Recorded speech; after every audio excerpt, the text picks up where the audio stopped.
Here we are again then for another chapter of RWR Plays TEW 2020. We are of course playing as Eric Bischoff as the Booker of WCW in 2001 after Fusient Media Ventures took over the company instead of Vince McMahon. And this is chapter 16 today, and we have got another episode of Nitro to come for you.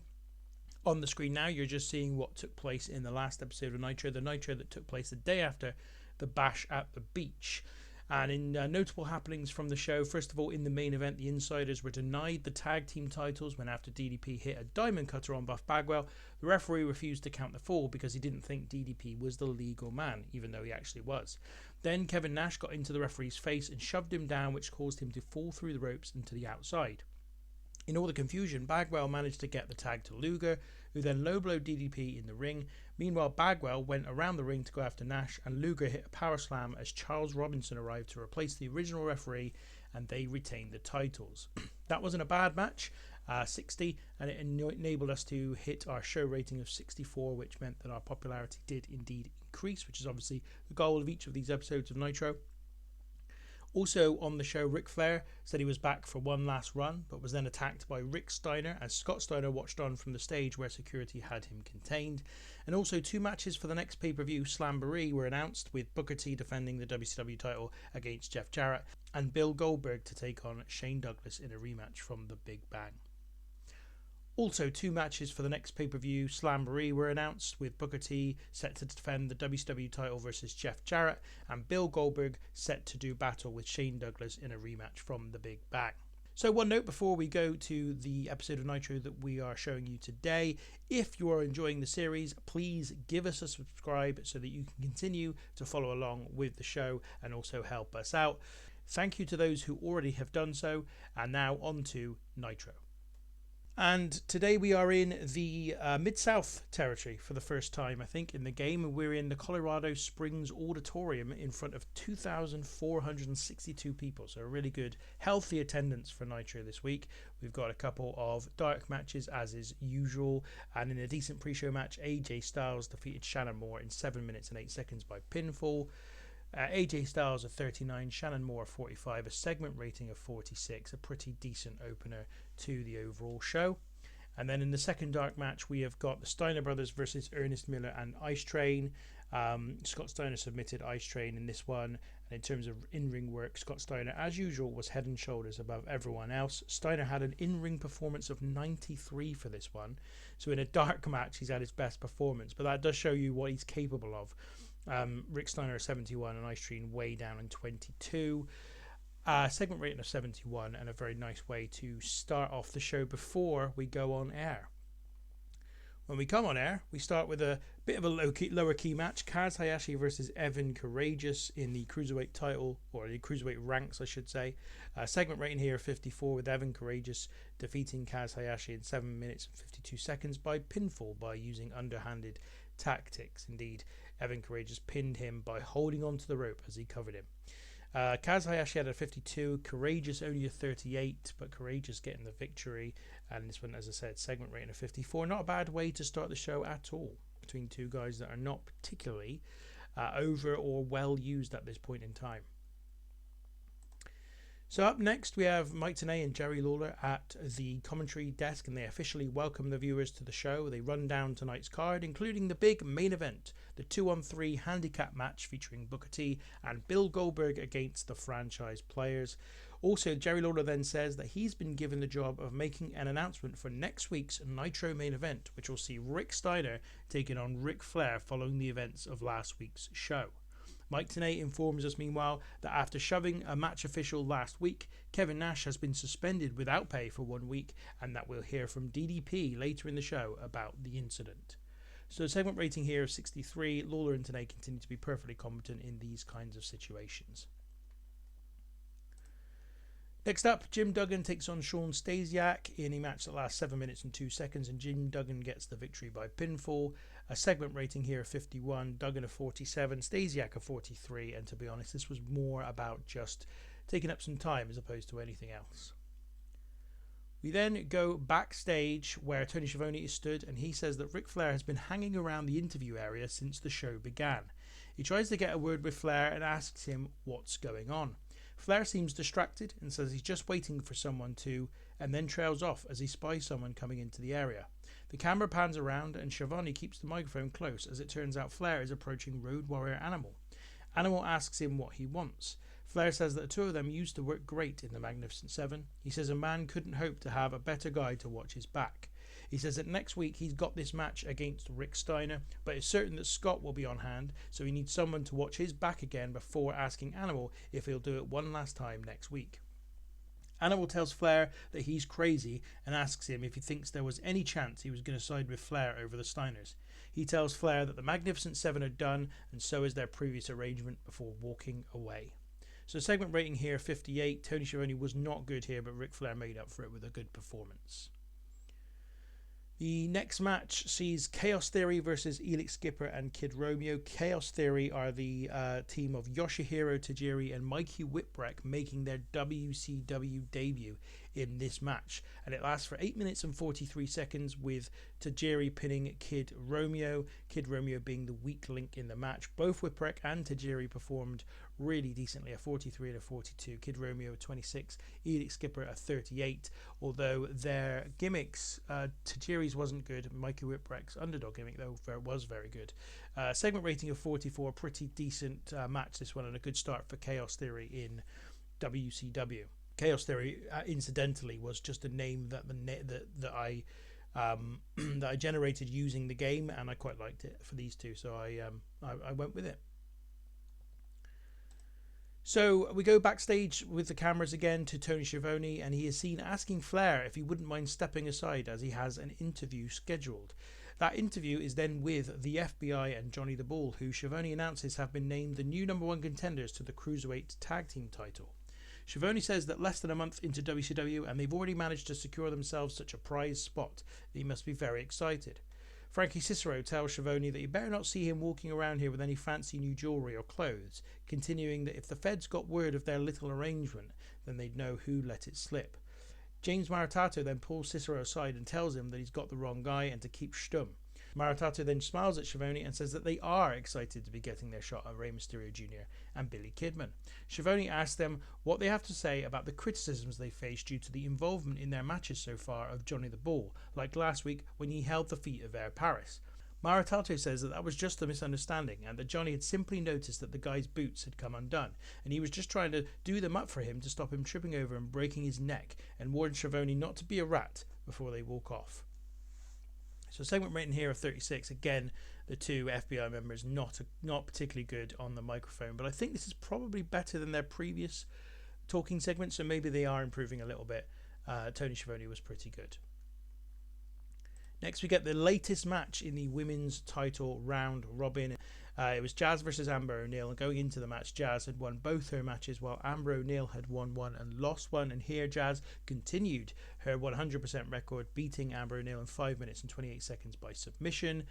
Jazz had a rating of 25, Amber O'Neil a 17, and a segment rating of 11. Again, the women's round robin continues. Next, Tony Schiavone introduces Curt Hennig as his latest guest, and he asks him about his loss at the Bash at the Beach against Mike Awesome. Hennig says, what can he say? Awesome was the better man on the night. He's got no excuses. Hennig then says that what he can't take, however, is that little square-headed piece of crap Lance Storm calling him a loser, as he did last week, and challenges him to a match next week on Nitro. Before Hennig could continue, however, he is interrupted by Ric Flair.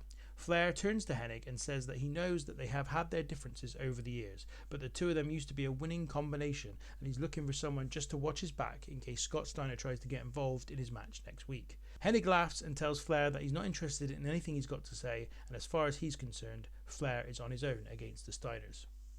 So segment rating here 56. Neither Hennig nor Schiavone performed particularly well, but Flair was really good again. In the next match then, it's the promised Sting versus John Cena contest. This is John Cena's in-ring debut in WCW, and during the match Cena is far more competitive than expected and gives Sting a real battle. However, Sting does get the victory in 12 minutes and 12 seconds by pinfall. This has got a segment rating of 59. Sting had a performance of 75 and John Cena just a 24, but a match where we're really establishing that John Cena's something to look forward to in terms of as a prospect in the future. So Sting comes out with a victory here. So the cameras go backstage once more, and Tony Schiavone introduces his guest, at this time Diamond Dallas Page. Schiavone asks DDP for his reaction to Kevin Nash's suspension. DDP says that he doesn't blame WCW for the suspension. Kevin knows he shouldn't have done that, and in his absence he will apologise to the fans, to WCW, and specifically to referee Billy Silverman for what took place. He says that no wrestler should ever put their hands on an official. Schiavone then asks DDP about the controversy that led up to the shove and says that they have got some footage of what took place lined up. The pair watch a monitor that's in front of them, as on the TV we have a picture-in-picture. Schiavone points to a specific moment in the match where the melee breaks down and the official doesn't see a tag between the pair of insiders, which led him to believe that DDP wasn't the legal man when he hit the diamond cutter on Bagwell. DDP says that he knew he was the legal man, and so did Kevin, which is why he got so angry. He says that people make mistakes, and as hard as it is for them to take, it's done now, and we just have to move on. So segment rating here of 65. DDP came out of this looking excellent. Tony Schiavone did not look good at all, but happy with the quality of that segment overall. In the next match, it's the Gothic Collective versus Sean O'Haire and Chuck Palumbo, and after about 10 minutes of action, all four men are brawling on the outside and down the aisle, and the referee counts both teams out to end the match in 11 minutes and 12 seconds. Some good performance here from both Jester and Vampiro. Chuck Palumbo and Sean O'Haire not bad either, so all of them over 50, which is really good, and O'Haire and Palumbo were both off their game, so this could have been even better, but a really decent match here. Segment rating of 60, pretty good stuff. Then we have the cameras going backstage to Tony Schiavone, who says that he has now moved to the exit of the building where Flair has come, apparently to await the exit from the building of Sting. Sting then emerges from a door and Flair immediately approaches him. Sting says he knows what Flair is going to ask him, but he's not interested. Flair says that they are the WCW originals. He says that ever since this thing started back in 1988, they've been here, and sometimes fighting one another, other times teaming together. He says next week he wants to kick Rick Steiner's ass, but needs someone to watch his back. Sting sighs and asks Flair how long this is going to go on with him. He says that every couple of years we come to this. You act like an asshole, then the other assholes you're running with turn on you, and then you reach out to the Stinger to help you out. It happened with Vader, it happened with the Horsemen, it happened with the NWO, and now it's happening again. Sting says this time he's not interested and wonders whether maybe the only way for Flair to see the error of his ways is for him to stop stepping in and making the save and let Flair realise the consequences of his actions. Before Flair can make any more of a case, Sting tells him that he's tired. He's just had a tough match with a guy much younger and much stronger, which he only won because of his experience, and says he's got a plane to catch, so he has to get out of here. So segment rating here of 75.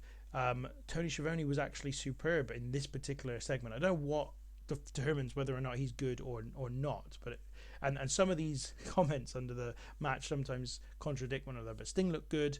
No comments really about Ric Flair, but it's really good segment 75, so great to see the sort of interaction between Ric Flair and Sting getting such a high rating. Then it's our main event, and it's Booker T and Bill Goldberg against the franchise players. And in a bout that had fantastic heat and great wrestling, Booker T and Bill Goldberg defeated Shane Douglas, Brian Clark and Brian Adams in 17 minutes and 29 seconds when Goldberg pinned Brian Adams. In terms of in-ring work, Bill Goldberg was head and shoulders above everyone else and had a rating of 81, Booker T a 69, and their opponents were all floating around the 50 point, Shane Douglas a 58. Segment rating of 66, which is obviously fine in terms of what we need for a main event of Nitro, although I was hoping for something a little better given the story that was going on running into this one, and of course the fact you've got Goldberg and Booker T in the match, but not too disappointed. This was fine. Then immediately after the match, Jeff Jarrett and John Cena arrive on the scene and attack Booker T. Goldberg is then about to help out, but he is attacked from behind by Shane Douglas with a chair, and then Douglas and Kronik proceed to beat him up too. As Nitro goes off the air, both Booker and Goldberg are down and hurt. So segment rating of 57. Jeff Jarrett came out of this looking excellent. John Cena looked dreadful, apparently. Booker T came out of this looking excellent as well. But a decent way to end the show. Not super explosive or amazing, but that will do. Segment rating of 57 as the slow build for Slamboree continues. Bearing in mind we've still got 3 episodes of Nitro before the next pay-per-view. So that's the end of the show, and we got a overall rating of 65 here. The show increased our popularity everywhere, which is another good piece of news, and I think that's largely down to the main event and also the great segment between Flair and Sting. This was an interesting episode of Nitro. I felt like it was a show of two halves. We kind of had a lot of not particularly important, almost completely throwaway matches in the first half, and then we finished up with Sting versus Cena and the Gothic Collectives match with Sean O'Haire and Chuck Palumbo, and then the main event that were all a little bit more interesting and important. But that's another episode of Nitro in the bag, and we continue on with another growth in popularity, which is really important. And we've got to be getting close now to becoming a medium-sized company with that particular, with that increase in popularity. But yeah, we continue that build for Slamboree. As I said, it's a slow build because there's more episodes between the last pay-per-view and the next. But lots and lots of stuff to come in terms of the build for that show. Obviously, we've got the main matches that we announced last time in place. So it will be Booker T for the world title against Jeff Jarrett, and it will be Goldberg versus Shane Douglas. We've also kind of semi-announced the fact that the FBI will get a title shot against Rey Mysterio Jr. and Billy Kidman for the Cruiserweight title at that pay-per-view. And yeah, plenty of stuff going on. We also, of course, have hyped up the main event of next week's Nitro, which will be Ric Flair versus Rick Steiner in a singles match. So if we have indeed increased in our popularity as a consequence of that show, I will mention that and show you in our next episode. Thank you for watching. If you've enjoyed today's show, please give me a like down below, and as I said at the start of the show, a subscription would also be very much appreciated. We'll be back in a few days' time with the next episode of Nitro, but until then, thank you very much for watching.